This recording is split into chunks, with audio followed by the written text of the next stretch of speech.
తెలంగాణ ప్రజలకు మంచి నవ్వుపిస్తారు, మంచి సినిమాలు చేస్తారని మా గబ్బర్ సింగ్ టీం ఆశ ఉండే అని చాలా అంటే చాలా బాధ ఉన్నది.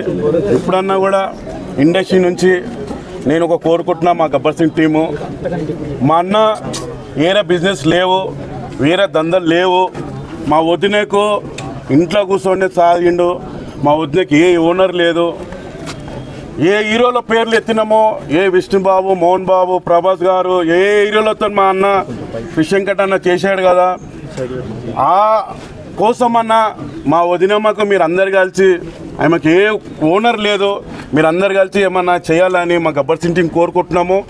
ఇప్పటిదాకా ఇచ్చిన వాళ్ళన్నీ డబ్బులు హాస్పిటళ్లకు, దానికి ఖర్చులకు అవన్నిటికీ అయినాయి.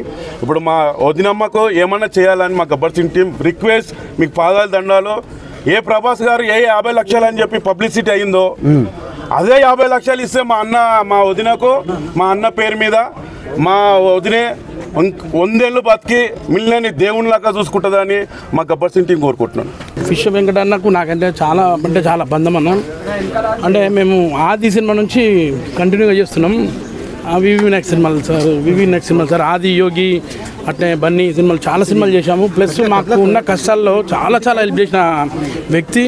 ఎందుకంటే మా సొంత అప్పుడు స్ట్రగ్లింగ్ టైంలో వేషాలు లేకుండా కానీ కూడా చాలామంది చెప్పి మన మనిషి అని చెప్పి చాలా వేషాలు ఇప్పించిన రోజులు కూడా ఉన్నాయి ఫిష్ వెంకట్ అన్న. అట్లా నేను చాలా సినిమాలు చేసిన, నాయక్ కానీ, ఎవడు సినిమా కానీ, ఇంకా చాలా చెప్పుకుంటూ పోతే చాలా సినిమాలు ఉన్నాయి. మా ఫిష్ వెంకట్ అన్నకు ఒక 1 ఇయర్ నుంచి కొంచెం హెల్త్ బాగాలేకుంటే మధ్యలో కూడా చాలా వీడియోస్ కూడా వచ్చి చూశారు. ఈ మధ్యకాలం కొంచెం కోమా టైప్లో ఉంటే నేను పోయినప్పుడు చూస్తే నిజంగా చాలామంది వచ్చి పలకరించినా కానీ నేను ఒక్కసారి అన్న నేను నవీనన్న అంటే సట్మని ఒక్కసారి చూశాడు. నాకు చాలా అంటే హ్యాపీ అనిపించింది అన్న లేచాడని.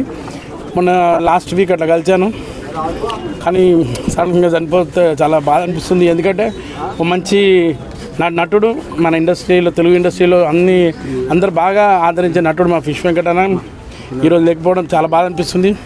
అలా కుటుంబానికి నేను అందరికీ నమస్తే చెప్తున్నాను. వాళ్ళు మంచిగా ఉండాలని కోరుకుంటున్నా. ఇంకా ఫిష్ వెంకట్ లాంటి నటులు రారు, ఎందుకంటే ఆయన డైలాగ్కే ఇక్కడ అందరూ చాలా ఫ్యాన్స్ ఉంటారు. అసలు ఫిష్ వెంకట్ లేడంటే చాలా బాధ అనిపిస్తుందండి.